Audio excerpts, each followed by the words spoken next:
Assalamualaikum warahmatullahi wabarakatuh. Kembali lagi dengan saya Tanya Yulianti, NIM 41014419032. Sekarang saya akan bercerita mengenai podcast Bijak Bersosmed. Tentunya kalian pada penasaran kan apa sih podcast Bijak Bersosmed itu? Simak podcast berikut ya, selamat mendengarkan. Teknologi digital menghadirkan ruang komunikasi dan media informasi yang tidak lagi terbatas oleh jarak dan waktu. Di media sosial, kita bisa bebas berpendapat dan berekspresi, namun perlu ditegaskan bahwa kebebasan tersebut bukanlah kebebasan mutlak tanpa batas dan etika. Gerakan bijak bersosmed adalah seruan agar kita lebih bijak dalam menggunakan media sosial, menjaganya agar tetap positif sambil tetap berhati-hati, karena perilaku kita di media sosial adalah cermin dan sekaligus berdampak besar di dunia nyata. Ada 5 panduan dasar dalam menggunakan media sosial. Yang pertama, menjaga privasi, yaitu dengan tidak mudah memberikan informasi data diri di media sosial. Yang kedua, menjaga keamanan akun, yaitu dengan memberikan kata kunci yang sulit ditebak dan menggantinya secara berkala.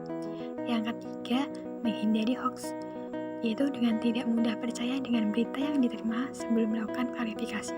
Yang keempat, menyebarkan hal yang positif.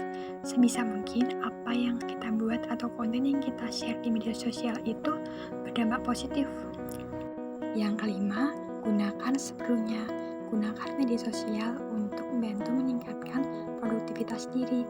Jika telah mengalami ketergantungan, sebaiknya alihkan ke kegiatan seperti berolahraga, membaca buku, atau menulis diary. Bisa juga dengan berinteraksi secara langsung di dunia nyata dengan teman-teman, keluarga, ataupun sahabat. Selanjutnya, ada 6 hal yang pantang dilakukan di media sosial. Yang pertama, memulai konflik.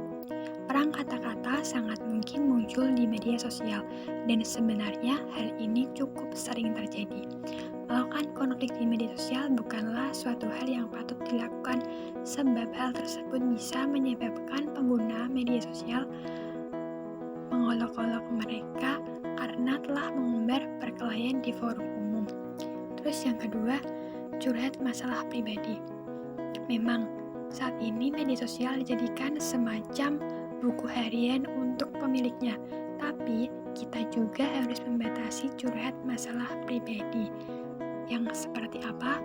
Yaitu dengan terus-menerus bercerita soal kesedihan, kemarahan, atau mengeluh akan berbagai hal hanya akan membuat reputasi kita itu menjadi buruk. Jadi sebaiknya jika kita punya masalah, sebaiknya itu diselesaikan di dunia nyata atau buat buku diary secara manual gitu. Terus yang ketiga, mengejek orang lain dan menyebut namanya. Yang keempat, menjelekkan orang lain tanpa menyebut nama. Yang kelima, berbagi foto pesta gila-gilaan. Yang keenam, bersikap terlalu ekstrim. Nah, itu beberapa hal yang gak boleh kita lakukan di media sosial. Selanjutnya, ada tips sederhana nih. Berikut 3 tips sederhana penggunaan media sosial. Yang pertama, sesuaikan penggunaan media sosial dengan kebutuhan atau minat. Contohnya, bagi yang memiliki hobi fotografi atau membuat video, dapat menggunakan media sosial Instagram dan YouTube. Atau kamu yang memiliki bisnis dapat membuat fanspage di Facebook.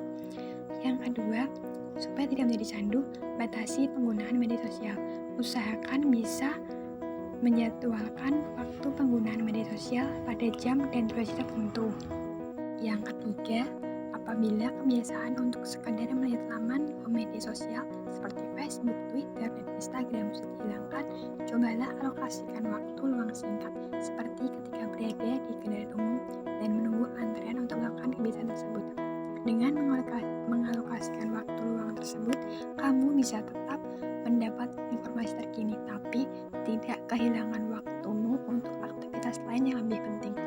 Itu beberapa tips yang bisa aku bagikan kalian. Semoga bermanfaat dan maaf jika ada salah kata. Sampai jumpa di lain waktu. Terima kasih.